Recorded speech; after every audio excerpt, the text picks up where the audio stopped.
You're watching 60 Minute Gamer, and I'm at Mo GameCon.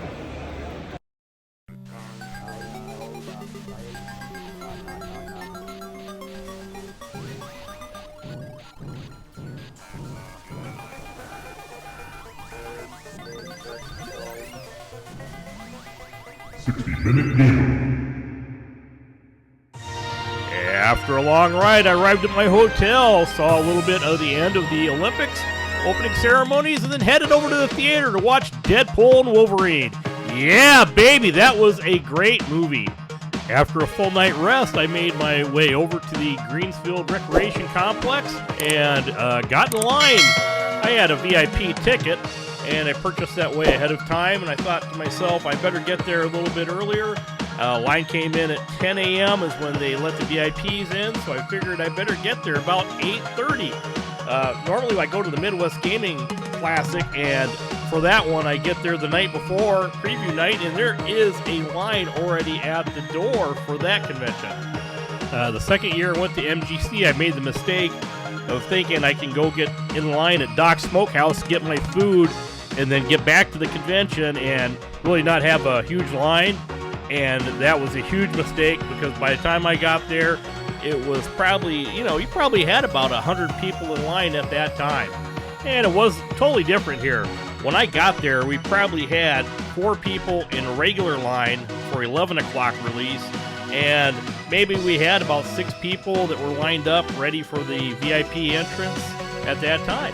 So instead of arriving at 8:30, I realistically could have arrived sometime after 9:15 to 9:30 would have been comfortable, and I would have got in quickly, got my t-shirt quickly, and got right to the vending tables without any congestion or any feeling like I was missing getting out there as quick as I did.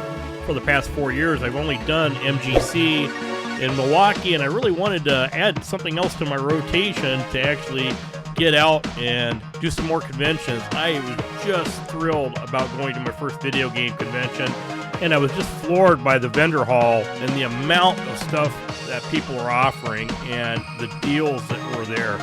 I was just in heaven. So the decision to add another gaming convention to my rotation was not a hard one. I just needed to find something a little close. This was 7 hours from home with one stop to fill up for gas and get some food and get back down the road. And really, from southern Minnesota to the suburb of St. Louis, there wasn't really any high traffic areas. It was a really boring, peaceful ride. And arriving in Chesterfield was, a little bit busier than what, around my area, but it was really directly right to the hotel. And in that area, you just had about everything you could imagine for restaurants, and a movie theater was within 2 blocks. So it was a prime location for me to stay. I was probably about 10 to 15 minutes away from the convention, which is perfectly fine. I usually go to these conventions by myself, and that just increased on the cost of going to a convention. I spend about, a little over $300 on a hotel accommodations. You're talking gas to get there and back, at least a couple $100 there, and food while you're there. And I was talking to some other YouTubers who were there, and they were saying that they get a Airbnb and all pitch in to get it, and it ends up being like $50 a night, which is really economical if you can do that. You got to be comfortable staying with a lot of people, and it looks like it would be a fun big party. I've seen some of their channels and the videos that they posted with them in the Airbnb, and it looks like it would be a really fun time. In fact, I really had a great time at Mo GameCon. At first when I walked in, I really didn't know what to expect. I have never been to anything but the Midwest Gaming Classic, and that's a huge show. I mean, with a lot of stuff to do that spans over 3 days. And Mo GameCon really is a 6-hour convention unless you buy a VIP ticket. Then you're in there for 7 hours. So it is a smaller convention with a humongous heart. Very intimate. I can say, from waiting in line, meeting a couple, Dan and Amy from, I think it was St. Charles, Missouri. I couldn't even have handpicked a better couple to stand in line with if I would have took friends with me. They were great and really welcoming, and we had some awesome conversations in line.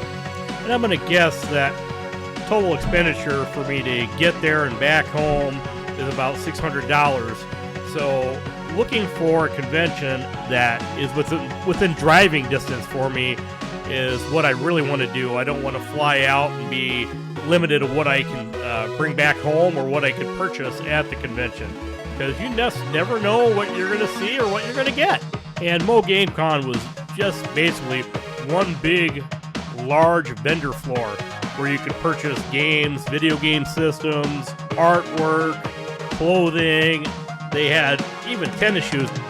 And I saw a lot of laser discs at some of the vendors. And this is a huge thing. I didn't really see any players being sold, but they did have the laser discs. They also had a cosplay competition going on, and you can see them marching across the screen right now. And there was a lot of cosplayers at this convention, and there was more than what you see here just marching in the parade, because a lot of people just dress up to go to these conventions. They love to cosplay, either whether it's for the competition and earning some money, or it's just for just for the fun of it. So if you go to one of these conventions and you see one of these cosplayers, don't hesitate to stop and say, awesome costume, this looks great. Make their day. They put a lot of time and effort into their costumes. It just makes a convention that much funner when you run into one of these cosplayers. And if you see one you like in the parade, man, shoot me a comment down below. Write down which one your favorite one was, and maybe that person that dressed up as that character will actually see this and get a kick out of it. I liked a lot of them, but my favorite was the Mega Man. Dude, that costume so rocked, man. I can't tell you how much fun it was. Every time I saw somebody walk by you, they just lit up, man. It was fun to see you there. I'm so glad I got to stop and talk with you a little bit, and it was really neat to meet you. Can't wait to see you next year and see what you're going to cosplay as then. When I usually go to a convention, I set a budget for myself, and I try not to blow that budget, but I do every year. This year, I didn't blow my budget. I actually usually get a list of everything that I want. It's my knock list, and I will have everything that I'm looking for or want to buy in that convention. This convention, I didn't go with a knock list. I didn't go with any specific thing that I was looking for. Basically, I have all the systems I really could ever hope I was going to have. I did see a guy selling a bunch of Neo Geo MVSs, and that's a system that I just can't afford to get into. The system itself was about $400, which is right up there in an obtainable amount, but some of the games themselves, those cartridges, are outrageous amounts. It was pretty tempting to have a console that I don't have in my collection, but I just took a pass on that and was focusing on games that day. What I was seeing trending at a lot of vendor tables was a lot of Nintendo Switch cartridges there. Just piles and piles and piles of them. This was definitely the convention to get your Switch games at. Seeing a lot of NES, Nintendo 64, Super NES games there. A lot of newer stuff than that. What I wasn't seeing a lot of was the Atari 2600 carts. In fact, I really didn't see a whole lot of Atari carts, whether it would be 2600, 5200, or 7800, or Jaguar stuff at this convention. And I wonder if this has something to do with the Atari 2600 Plus coming out, if they're just selling at the store level and not making it to the convention level. Who knows? If you experience the same thing at another convention, mention it in the comments below. I'm still seeing a fairly great amount of Sega stuff, whether it be Genesis, 32X, Master System, Sega CD, and Dreamcast. I'm still seeing those at the convention floor, and prices are increasing a little bit on the Dreamcast stuff. Going by and look at some of these boxed items, they weren't as expensive as I thought they would be. There's a lot of box stuff at this convention that were just reasonably priced. And a matter of fact, I think the NES and the top loaders were really well priced at this convention. I probably should have picked up a top loader just to have one in the house, but I think I got enough NESs to last me a while. I did run by a table that had a huge box of 3DO games, and I kind of think this was the guy's collection that he was just selling, but these games were in mint condition. I've only got about 4 games for my 3DO, so I picked one out that I really liked and wanted in the collection, and I'll cover that here at the end of the video when I go through all the pickups that I got at this convention. And the last hour of this convention, you started seeing a lot of sales going on, a lot of people wheeling and dealing, and even some vendors were pulling out early, or some vendors were actually slapping down 15 or 20% off on inventory. So it was kind of, nice to be wheeling and dealing at the last minute. You shouldn't leave these conventions early. You should be staying and seeing what you can pick up. This convention isn't as large as some of the other conventions that are out there, but what this convention has is a social aspect. The people are just awesome. I ran into so many people that were just genuinely kind, and they were nice people, and it was just a great time to be had by everybody. MoGameCon does door prizes. They actually, throughout the day, will draw for door prizes. I won a 50-inch TV. You can see I just looked thrilled to win that TV. I actually was. I was really happy that I won it. But remember, I just broke my back, and I had to carry it from all the way down there, all the way up to the parking lot to get it into my vehicle. I have too many TVs at home, so my nephew inherited this TV when I got to Des Moines. Hey, do you want to see what I got at MoGameCon? Besides the TV? I'll show you really quick here. I got first game I picked up, and I don't know why I keep picking these up, but I just love me some Atari 5200, so I've been picking up 5200 cartridges for a while. Got Mario Brothers for the 5200. That was a good pickup. I'm going to go through some NES titles. I got 4 of them. Castlevania 2, Simon's Quest. Star Tropics, didn't have that in the collection, so I decided to pick that up. Picked up a copy of River City Ransom. And I picked up a copy of RoboCop. Also found 2 DS games, one 3DS game, one regular DS, and I didn't have this one, and I've never ever played Star Fox, so I picked up Star Fox 64 3D for the 3DS. I can't wait to pop that one in and try that one out. And I actually picked up for the DS, I picked up WarioWare Touched. And I picked up for the Wii, House of the Dead 2 and 3 Return. And because I got that, I picked up a couple of these.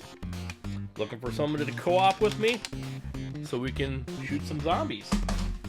That should be a fun one. I also picked up one PlayStation 1 game, and man, I've always loved light gun games, and I never had Point Blank 3. I found this. It is in really, really good shape. Can't wait to get the gun cons out and the CRT and start playing some Point Blank 3. I also got a really cheap copy of Star Wars Racer, and I hear this is really good on the Dreamcast, and I just wanted to check that out versus what it was on the Nintendo 64 and see how good it was. And I also got this one.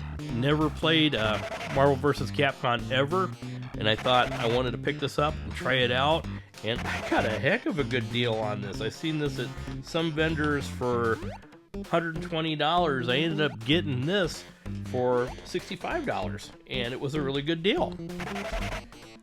And for some odd reason, I've never really got into my Sega CD, and when it was out, I was just still playing the Genesis, but I thought I would pick up Night Trap and see what that was about and give that a try. It is a loose copy, and it's in a DVD case, but they took time, they printed out the artwork, and they got it all looking good, and I figured the disc looked really good, in good shape, so I thought, what the heck, I'm going to pick that up and play that. And now for my 3DO game that I got, I've always heard that the best game on the 3DO was Road Rash. So I picked up this really minty copy of EA's Road Rash for the 3DO. So I can't wait to pop that one in and look at it.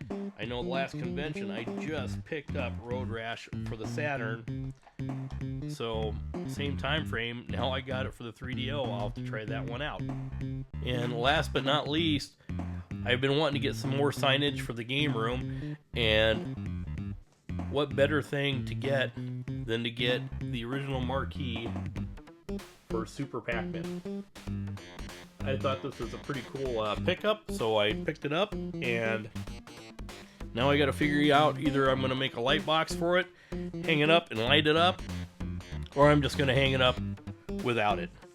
Either or, that's what I picked up at Mo GameCon this year. And I just want to give a big thank you to everybody that had hands on delivering Mo GameCon. Had a great time. I appreciate everything, all the hard labor you guys put into it. And till next year, game on.